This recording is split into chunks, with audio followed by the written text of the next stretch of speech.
বাঙালির শ্রেষ্ঠ উৎসবে মেতে রয়েছে গোটা বঙ্গবাসী থেকে শুরু করে গোটা বিশ্ব। আর তার মাঝেই পশ্চিমবঙ্গের আকাশে কালো মেঘের আনাগোনা চলছে, আর বৃষ্টিরও দেখা পাওয়া যাচ্ছে। তাতেই মন ভার অনেকের। হাওয়া অফিস কি বলছে, কারণ বৃষ্টি নিয়ে যে আশঙ্কা, সেই আশঙ্কার মাঝেই তো পুজোতে প্রত্যেকে সামিল হয়েছেন। নিম্নচাপের ভ্রুকুটি থেকেই যাচ্ছে, পুজো মাঠে করতে উঠে পড়ে লেগেছে নিম্নচাপ। এই নিম্নচাপ কার্যত বাংলার পিছনে পড়েছে, যেন উৎসব পণ্ড না করে স্বস্তির নিঃশ্বাস নেবে না। আলিপুর আবহাওয়া দপ্তর বলছে 30শে সেপ্টেম্বর আন্দামান সাগরে ঘূর্ণাবর্ত ঘনীভূত হবে। এর প্রভাবে মধ্য এবং উত্তর বঙ্গোপসাগর এলাকায় 1 অক্টোবর অর্থাৎ নবমীর দিন একটি নিম্নচাপ তৈরির সম্ভাবনা রয়েছে, আর তার ফলে সমুদ্র উত্তাল থাকবে। সেক্ষেত্রে সমুদ্রে 50 থেকে 60 কিলোমিটার গতিবেগে ঝড় বইতে পারে।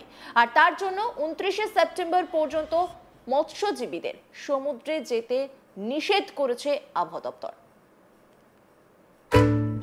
दीवारों के रंग या फैंसी बाथरूम फिटिंग्स पे ना जाइए। अंदर की मजबूती जो सिर्फ टीएमटी से मिलती, उसको परखिए।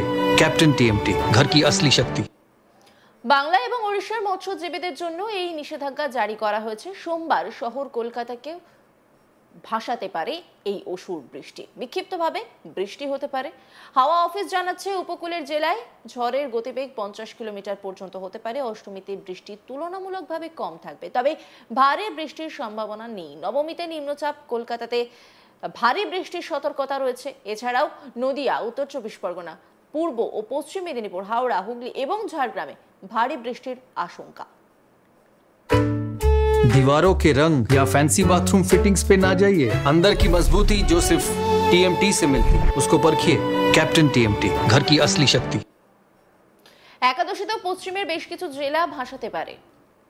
পশ্চিম মেদিনীপুর, বাঁকুড়া, পুরুলিয়া, পূর্ব ও পশ্চিম বর্ধমান, বীরভূম, মুর্শিদাবাদ জেলায় কিছু অংশে ভারী বৃষ্টির সতর্কতা জারি করা হয়েছে। উপকূলের জেলা পূর্ব ও পশ্চিম মেদিনীপুর, দক্ষিণ 24 পরগনা জেলার পুজো মণ্ডপে বৃষ্টি ও ঝোড়ো হাওয়ার দুর্যোগের পরিস্থিতির সম্ভাবনা রয়েছে।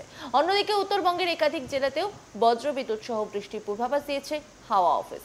সোমবার মালদা ও দিনাজপুরে বজ্রবিদ্যুৎ সহ বৃষ্টির সম্ভাবনা বেশি রয়েছে। সেই সঙ্গে দশমী এবং একাদশীতে উত্তরবঙ্গের বেশ কিছু জেলায় প্রবল বৃষ্টি চলবে বলে জানিয়েছে হাওয়া অফিস। শুনে নেওয়া যাক আবহাওয়া নিয়ে রবিবার কি জানিয়েছেন ভূবিজ্ঞানী তথা আবহাওয়াবিদ সুজিত কর। শুনুন।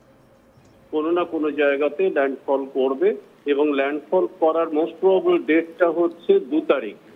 ফলে কিন্তু তার আগে 48 ঘন্টা সেটা কিন্তু অত্যন্ত মারাত্মক প্রভাবটা পড়ে, অতি ভারী বৃষ্টিপাত সংঘটিত হয়। সেই কারণের জন্য নবমী, দশমী এই দুটো দিন কিন্তু অতি ভারী বৃষ্টিপাত, অষ্টমীর রাতেও কিন্তু ভারী বৃষ্টিপাতের একটা সম্ভাবনা দেখা যাচ্ছে। কোনোভাবে কি এর শক্তি হারানো, কারণ প্রথম যে ঘূর্ণাবর্তটা সৃষ্টি হয়েছিল যেটা নিয়ে আমরা ভীষণভাবে ভাবিত ছিলাম যে হয়তো ষষ্ঠীটাও, চতুর্থী পঞ্চমীটাও মাটি হতে পারে, তো ষষ্ঠী সকাল পর্যন্ত মোটামুটিভাবে দেখা যাচ্ছে যে আবহাওয়া মোটের ওপর চতুর্থী পঞ্চমী ষষ্ঠী ভালোই কাটছে। এইরকম কোনো সম্ভাবনা কি পরের সাইক্লোনটাতে রয়েছে, যে হয়তো কান ঘেঁষে বেরিয়ে গেল কিন্তু পুজোর দিনগুলো পেরিয়ে গেল, এরকম কোনো সম্ভাবনা কি আপনি দেখতে পাচ্ছেন? এখনো পর্যন্ত সেরকম কোনো সম্ভাবনা কিন্তু দেখতে পাওয়া যাচ্ছে না, কারণ সাইক্লোন যেভাবে ম্যাচিওর করছে এবং বঙ্গোপসাগরের এখন যা প্রকৃতি, তাতে কিন্তু আলটিমেটলি সাইক্লোন যেমন ডেট অনুযায়ী হওয়ার কথা সেই অনুযায়ী তৈরি হচ্ছে এবং সেই মতোই সে এগোবে। আচ্ছা, যদি এই পশ্চিমবঙ্গ ওড়িশার সীমান্তবর্তী, আমি এখনো পর্যন্ত আমি ম্যাপের মাধ্যমে দেখাচ্ছিলাম 2 তারিখ, এটা তখনও পর্যন্ত আমরা দেখতে পাচ্ছি যে বঙ্গোপসাগরে, আমি একটু ম্যাপের মাধ্যমে যদি আবার দেখাই যে আমরা 2 তারিখে অবস্থানটা দেখছি দুপুর পর্যন্ত, তখনও বঙ্গোপসাগরে এবং বিশাখাপত্তনমের একেবারে একটা সমান্তরাল জায়গায় বঙ্গোপসাগরে রয়েছে। এর ল্যান্ডফলটা আপনি বলছেন 2 তারিখে, তাহলে হ্যাঁ, তাহলে আসলে ব্যাপারটা হচ্ছে এই মুহূর্তে সাইক্লোনটা যেভাবে তৈরি হচ্ছে তাতে 2 তারিখের রাতের দিকে, অর্থাৎ ভোর রাতের দিকে এটা ল্যান্ডফল করার একটা সম্ভাবনা রয়েছে। এবারে আলটিমেটলি যেহেতু এখন এটা নিম্নচাপের পর্যায়ে, সেই কারণের জন্য খানিকটা সময় লাগবে, হয়তো আরো 24 থেকে 48 ঘন্টা পরে ওর প্রকৃত রূপটা বোঝা যাবে। অর্থাৎ আপনি যেটা বলছেন যে আরো 24 থেকে 48 ঘন্টা লাগবে এই ঘূর্ণাবর্তটার অবস্থান এবং কতটা শক্তি সঞ্চয় করেছে সেটা বোঝার জন্য। এই ঝড়টা কতটা মারাত্মক হতে পারে, কারণ কলকাতা এবং সন্নিহিত জায়গা, উত্তর 24 পরগনা, দক্ষিণ 24 পরগনা, এই জায়গাগুলোতে তো একটা পুজোর আমেজ রয়েছে বিশাল, তো এই জায়গাগুলোর উপর কতটা প্রভাব পড়তে পারে? দেখুন, যেভাবে সাইক্লোনটা তৈরি হচ্ছে তাতে যদি ওটা পরিপূর্ণ সাইক্লোনের রূপ নেয় তাহলে কিন্তু প্রভাবটা অত্যন্ত ভারী প্রভাবই পড়বে, এটুকু বলা যেতে পারে। তবে এখন ডিপেন্ড করছে যে যেহেতু কোস্টাল অঞ্চলের উপর দিয়ে সে অনেকটা এগোবে, সেই কারণের জন্য কখনো কখনো কোস্টে চলে এলে সাইক্লোন তার শক্তি বাড়িয়ে ফেলে, আবার কখনো কখনো শক্তিকে হারিয়ে ফেলে।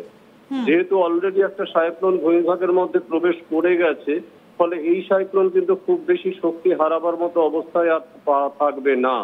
ফলে ন্যাচারালি আলটিমেটলি কিন্তু এই সাইক্লোনটা শক্তিশালী হওয়ারই কথা। আচ্ছা, ঝড়ের গতিবেগ কতটা হতে পারে সেক্ষেত্রে সাইক্লোন যদি এখনো হয়? পর্যন্ত যা মনে হচ্ছে এটা একটা সেকেন্ড ক্যাটাগরি সাইক্লোন হওয়ার সম্ভাবনা, অর্থাৎ 100 কিলোমিটারের কাছাকাছি, গাস্টিং স্পিড 110-15 কিলোমিটারের কাছাকাছি, এটা এখনো মনে হচ্ছে। কিন্তু যেটা বললাম আপনাদেরকে যে 24 থেকে 48 ঘন্টা পরে আলটিমেটলি পুরো ফিচারটা বোঝা যাবে। আচ্ছা, আমি আরো কিছুটা বিষয় একটু আপনার কাছ থেকে জেনে নিতে চাইবো যে পশ্চিমের জেলাগুলোতে কি হতে পারে বা উত্তরবঙ্গে কতটা প্রভাব পড়তে পারে? পশ্চিমবঙ্গের ওপরেই পুরো প্রভাবটা থাকছে। আমি পশ্চিমের জেলাগুলোর কথা বলছি, বাঁকুড়া, পশ্চিমের পুরুলিয়া। জেলাগুলো বলতে বাঁকুড়া, পুরুলিয়া, বীরভূম, বর্ধমান আলটিমেটলি ল্যান্ডফল করার পরে কিন্তু এই অঞ্চলটার উপর দিয়েই সাইক্লোন ঝাড়খণ্ডের দিকে এগোবে।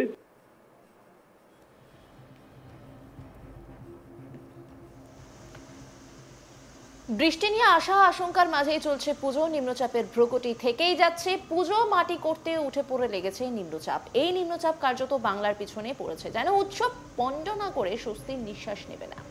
আলিপুর আবহাওয়া দপ্তর বলছে 30শে সেপ্টেম্বর আন্দামান সাগরে ঘূর্ণাবর্ত ঘনীভূত হবে। এর প্রভাবে মধ্য এবং উত্তর বঙ্গোপসাগর এলাকায় 1 অক্টোবর অর্থাৎ নবমীর দিন একটি নিম্নচাপ তৈরির সম্ভাবনা রয়েছে। আর তার ফলে সমুদ্র উত্তাল থাকবে। সেক্ষেত্রে সমুদ্রে 50 থেকে 60 কিলোমিটার গতিবেগে ঝড় বইতে পারে।